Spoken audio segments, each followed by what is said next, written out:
again to Real Shame. It's a show where us two clowns in the mask, watch movies from our movie list of shame or movie blind spots. I'm Adam. I'm Andy. You didn't know it was me, did you? You thought it was Jason Voorhees. I thought I was going to get murdered until you took that mask off. Yeah, sorry to disappoint. In case you can't tell by our decorations and our mask, it's the month of October, and what we like to do for the month of October is review horror movies.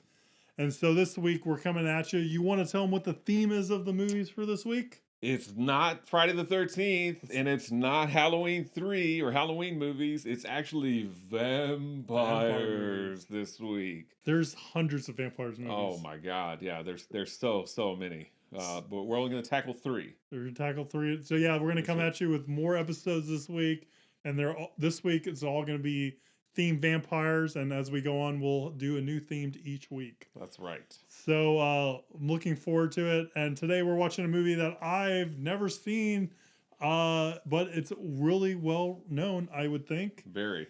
And Andy, why don't you kick it off and tell us a little bit about the movie that we're watching today? I will. Count Dracula. Dracula preys on weak men and attractive women in the universal horror classic that launched 1,000 vampire films. Dracula. Thanks. It looks very inviting. Ouch.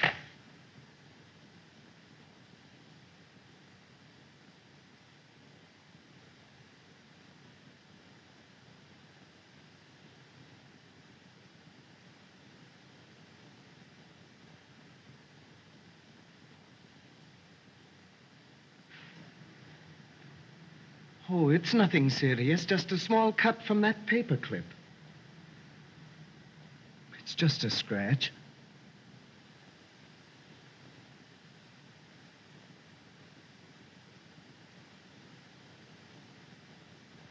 This is very old wine. I hope you will like it.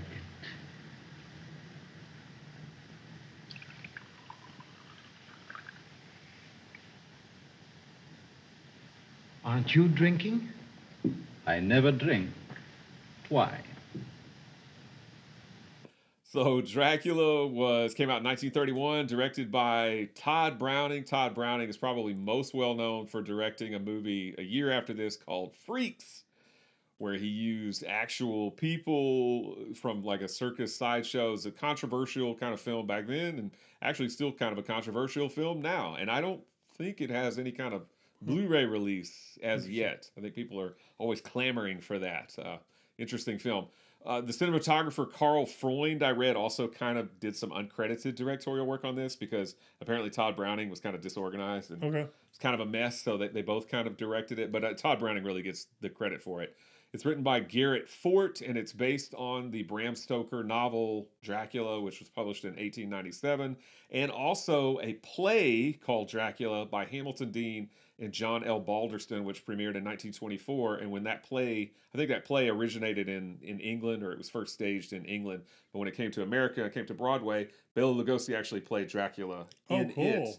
This was prior to the film, so he's Dracula. Kind of like reprising his role a little bit. Yes, and interestingly, they didn't really want him as Dracula. They were going to cast other people. They were going to cast Lon Chaney, first of all, but Lon Chaney died, so that put a damper on their plans. Man, and then they still... Faces, Lon Chaney. Yes, yeah, he died of cancer, and so they were like, all right, well, we got to find somebody. And Bela Lugosi was like, dude, I've played this role before. And they were like, yeah, whatever. And they were still looking at other people. He's like, I want this role. He was like, I will Please give me this role. I want this role. And they were like, why are you talking like that? He's like, this is how I talk. This is Dracula. This is me. Did you not see me on stage? And they were like, nope. But no, they searched for other people to play it, but he finally was able to successfully lobby for the role, which is a good thing because I mean he's very iconic in it. But yes, he had to fight. He had to fight for the role. Dwight Fry plays Renfield. I guess I should officially state, I don't know if I did, Bela Lugosi plays Dracula in this film. Right. Dwight Fry plays Renfield. Dwight Fry also appeared in Frankenstein as Fritz the same year. Actually, Frankenstein came out in 1931. They were cranking them out quick back in those days. Yeah. They were like, all right, next movie. Helen Chandler plays Mina Seward. David Manners plays John Harker. Edward Van Sloan plays Van Helsing. He was also in Frankenstein, and he would go on to appear in the Universal horror classic The Mummy Is as he well with same Boris character? Karloff. Is he still Van Helsing? I don't think he's Van Helsing in Okay. those. Yeah, but I could be wrong. I actually don't remember what character he plays in either one of those. And Herbert Bunston plays Dr. Seward. So this is a movie that you've never seen. No. I actually don't think I'd ever seen it all the way through until like a couple of years ago because they come out with a Blu-ray box set. It was like Universal Horror Classics or something Yeah. like that, and it had Dracula, Invisible Man, Frankenstein, all those. This was a Blu-ray release. Now they have it 4K. But I watched it when I bought that because Gotcha. I hadn't seen, like, we did Invisible Man on the show. I hadn't seen that at that point. I hadn't seen The Mummy. I hadn't seen I think the only one I'd seen was Frankenstein. I think minus this, the only other one I've seen is Frankenstein. So Yeah. I haven't seen The Mummy or any of those other ones. Yeah, I was in the same boat. So I sat down and watched Dracula probably 3 years ago or so. This Dracula for the first time. So this is my second go round with Dracula, and it's a short sit. It's a pretty short movie. It went by really fast. It goes by very, very quickly, which is always a good thing in my book. All right, so obviously it's iconic. Bela Lugosi's iconic as Dracula. I know you've seen plenty of material on this film, just had never seen the film itself. How many vampire films would you say you've seen? I mean, maybe 100? I don't know if I would say 100. Yeah, that's a lot. Probably like 30. Quite a few, though. Quite a few. Yeah. And you just watched John Carpenter's Vampires. Just watched John Carpenter's Vampires. I've seen the Bram Stoker's Dracula, the one done by Francis Ford Coppola. The Coppola one, yeah. Have you seen that? You've seen that? Yeah, I saw it at the theater. Yeah. And I was like, yeah. I wasn't a fan. All right. And you've not read the novel Dracula? I have not, no. Nor have I. But I feel like I've seen so many adaptations of Dracula now that I know it by heart. Yeah. So, all right. Well, so what did you think? I have seen Dracula Dead and loving it. Oh, yeah. With That's probably the best vampire movie. I think it is. It's the best vampire movie. It follows the same kind of story plot a little bit. So. Does it really? I can't even remember. I think it does. That's funny. All right, so Dracula is a short sit. Was it a good short sit or was it a bad short sit? It was a okay short sit. Okay, short sit. It started out really strong. Like, I love them playing a part of Chosky's Swan Lake at the beginning, like over the titles. Like, I thought that was really cool. For me, and I don't know if this is the nature of when the movie came out. The other interesting thing I want to ask before I get into it is, how is the lore of Dracula and vampires, are they as known in 1931 as they are now? Like, I was trying to figure out like if it's more like we think of like if we take the Marvel movies, like everyone post Endgame kind of knows like, oh, you have your Iron Man, you have your Captain America, and all that kind of stuff. But, you know, when the first Iron Man movie came out, you know, you probably could be hard pressed to name the rest of the Avengers. Yeah. So true. I was wondering if, like, Dracula to people in 1931, is it like us looking at Marvel movies now, us as the people in the whole, or is it us looking at Iron Man back in 2008? I would guess it's probably more like looking at Iron Man. Okay. But maybe not know. I mean, because obviously people had read the novel. Yeah. But I don't know how many. You know, I mean, I haven't read it. Yeah. You know, that's not saying much. But Well, they had the play, and then they had Nosferatu before it, and yeah, but I don't know. I mean, I doubt many people in America had seen Nosferatu because it's a German film, right? So they probably had not seen it.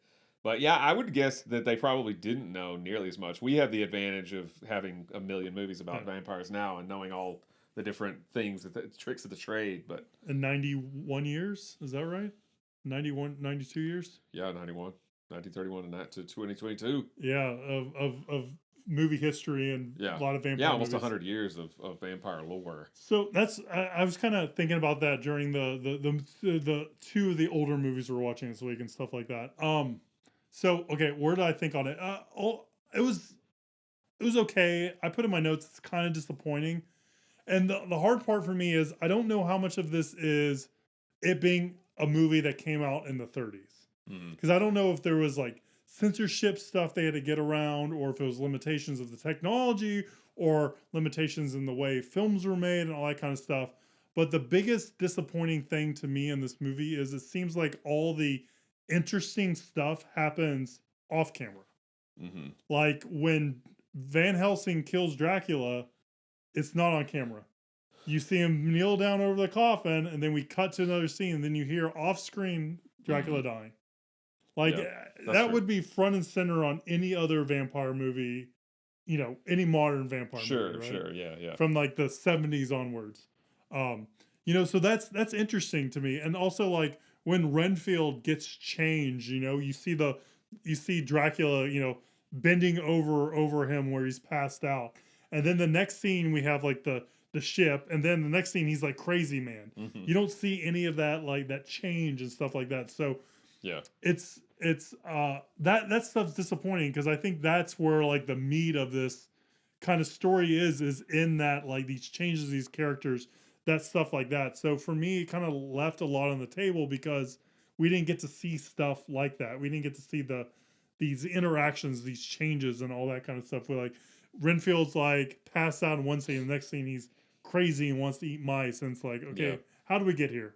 Yeah, like, all that kind of stuff. So for me, that's where it's kind of a little disappointing. I think the right now for me, the everything in the movie is kind of iconic, right? The way Bela Lugosi looks, the way it's filmed, the way it's framed, him like the close, when he's doing like his hypnosis, how they have that slit of light across his eyes and all that kind of stuff.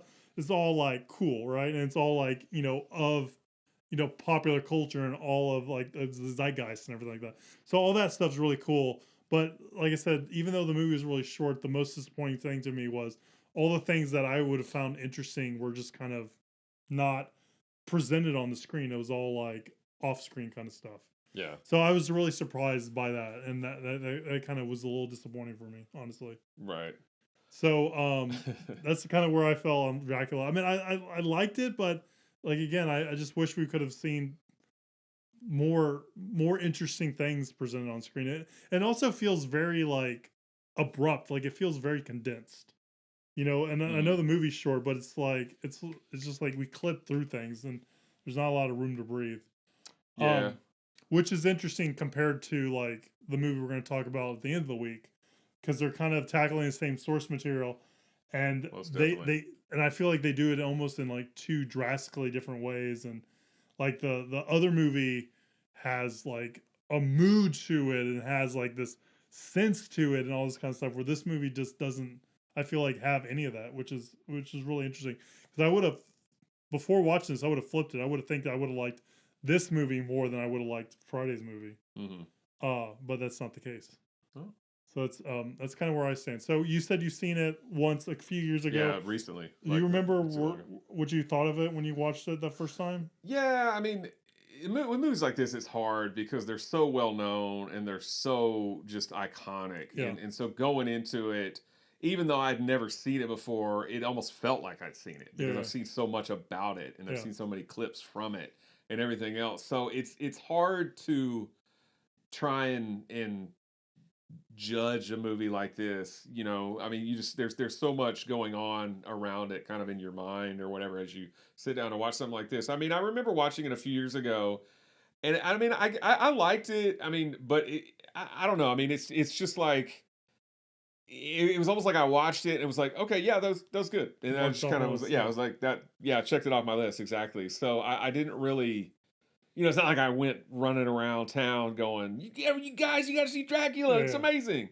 Which maybe I should have done, but I didn't. But it's interesting because like when we saw Kong for the podcast, which came out in 33, right? I was over the moon with it, and you too. And like, it's 2 years, and just it's amazing. That movie's so amazing, compared to this movie. And I don't think it's technology feat that made it that much better. Yeah, I mean, I think in a movie like this, I mean, Bela Lugosi is so the whole like, oh, I want to drink your blood and all that stuff. It's so iconic. It's so ingrained. I don't drink wine. Yeah, exactly. It's so ingrained in our minds, even if you haven't seen the movie. It's hard to approach this movie without having some sort of preconceived notions about it. But I mean, I will say, I mean, having said all that, I think I do like this movie. I don't think I do. I know I like this movie. It helps that it's really quick. Yeah. It's like an hour and 15 minutes. It's very short. I do agree with you there are some things that I wish that they would show more. So this movie did come out before the Hays Code, so that the Hays Code didn't come into effect until 1934. So this was pre-code. It's considered pre-code film. So technically, movies that were made in this time period are more racy and risque, and that's why the Hays Code came into effect. Yeah. Because Hays was like, "Gosh darn it, they're showing too much stuff, bad stuff on screen. It's going to pollute our minds." And so they came out with the Hays Code. I don't know if he talked like An that, but I like to argument imagine as he old as talked like time. that. Yeah, exactly. You can't trust people to like what they like or to be adults and Yeah. do this. You have to govern them somehow. So he came out with the Hays Code, and everything went out the window. But I think technically, I mean, it's not like pre-Hays Code. You could just, it's not like Dracula could have come out Yeah. full frontal or anything like that. They couldn't have gotten away with that. Calm down, But there are Dario some- Argento. There are some more kind of, risque films, that show very close to nudity, or in some cases outright nudity, that came out pre-1934. But in this movie, I guess they just couldn't show. It's too violent for them to show, like a stake through the heart, and you don't even see him ever really bite anybody's neck. You see him approach their necks, but you don't ever see him bite anybody's neck. So there's a lot of stuff that you wish that you could see that you don't see. And I just chalk it up to being a 1931 time, film. Yeah, just of its time. But I think it does have a really good atmosphere and a good mood and a good kind of tone to it. I don't have a problem with any of the performances. I mean, it's early talky acting and early talky dialogue and whatnot. So I mean, don't expect a Pulitzer Prize winning screenplay from this. But I would say overall, it's pretty effective. I actually don't mind the fact that you see Renfield in one state when he's in Transylvania, and then the next time you see him, he's like a madman. I don't know. For some reason, that actually does work for me. But I could see your complaint. It's just like, whoa, did I miss something here? Did they cut out a scene? Yeah. I felt like they cut out some scenes in the movie we're gonna watch on Wednesday. Well, the other interesting thing too is like that happens. Like he's when he first meets Renfield, he's like, "Yeah, I have 3 boxes and we're leaving tomorrow." Yeah. So when we cut to the ship, I mean, it's pretty soon after. Yeah. After like he did that, so that's a quick 180. He like hypnotized him and did something, and who knows what else he did to him. I don't know. But I think one of the parts to me that's unclear, and I've seen this now twice all the way through. One of the parts that's not unclear to me, but it's like, what is when he like what is I didn't write her name down, but Lucy is Mina's friend. Yeah. It's like Lucy. Because he goes in there, to do this to her, and then you don't see her again until you see her like walking the night. You hear stories about there's a mysterious woman walking the night, and they but tell it's you very that she died or something like that. Yeah, but it's very kind of vague. Yeah, they don't really expound on it, right? I mean, it's just kind of like, and I think the first time I watched it, I was like, wait, so what happened to her? Yeah. Like what? Oh, there she is. She's like walking the night. Oh, okay. It's very vague what they He turned her into kinda one did. of his mistresses or He, whatever. he the did, Bride of he Dracula did. But or I don't whatever. think that they really drive that home, Yeah. right? I mean, or maybe I'm just an idiot, but I don't feel like they really drive it home as much as they could have. So the Swan Lake music, and I think because they didn't compose a score for this movie, I think they just used like pre-existing kind of classical music and stuff like that. So the first time I watched the movie, I watched it like that. Nowadays, you can watch it like on Blu-ray and on 4K Blu-ray and on DVD, I think too. You can watch it with an alternate Philip Glass score. Oh. So I watched it with the alternate Philip Glass score since I'd seen it with the original score before.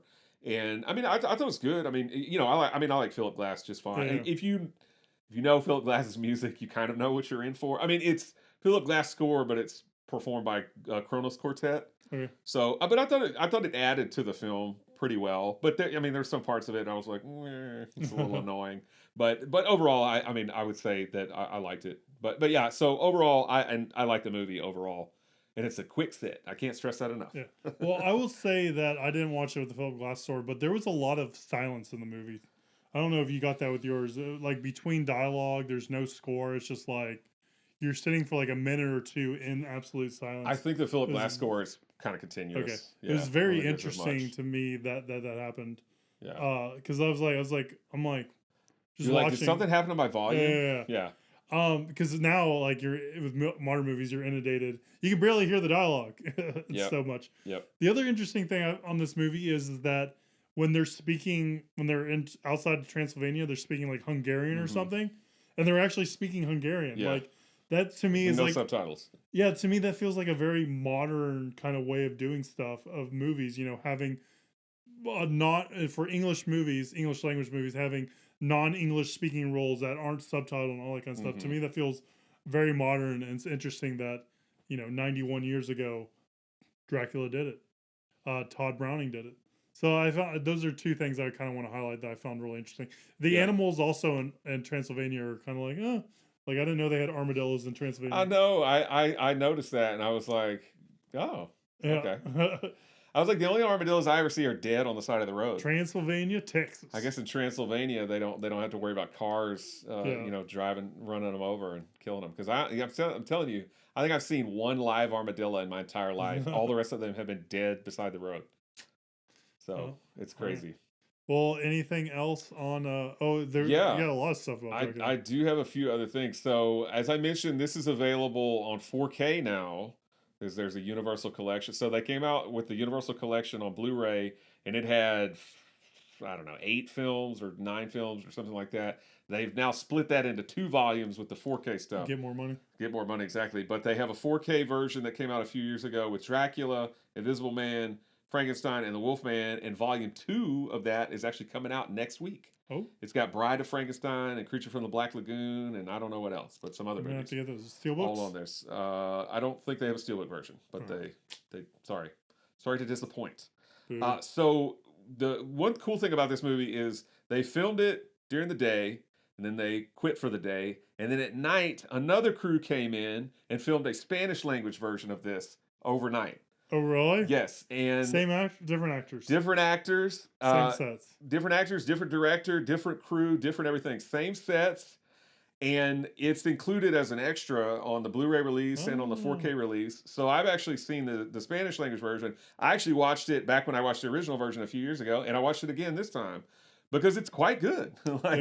It's actually, some people prefer it to this version. They prefer it to the English language version. It's about 30 minutes longer. They have a little bit more kind of stuff in it that goes on. The cinematography is different because it's shot by a different crew. So basically, the director would come in and he would look at dailies from what the English language crew had made, and he'd go, "I can do better than that." And so he would come up with like different shots. Like he has some really cool stuff. I'll have to check that out.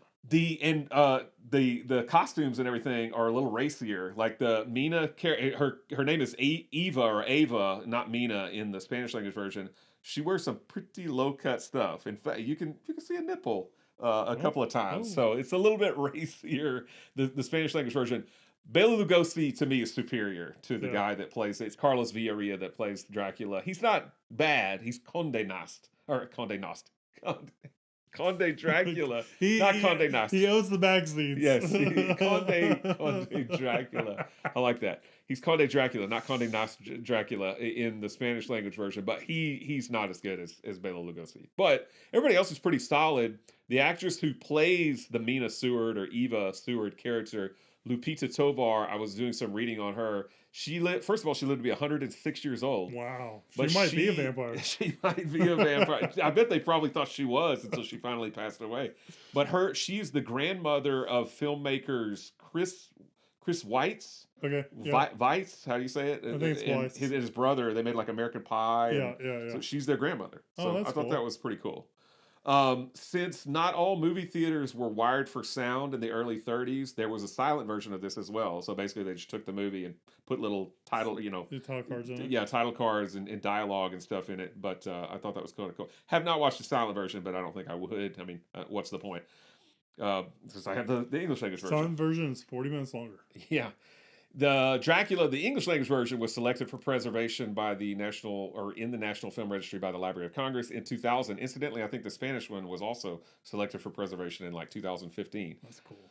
So Dracula makes a lot of those AFI 100 years, 100 blank lists. On the 100 years, 100 thrills list, it's listed at number 85. 100 years, 100 heroes and villains, Dracula is listed as number 33.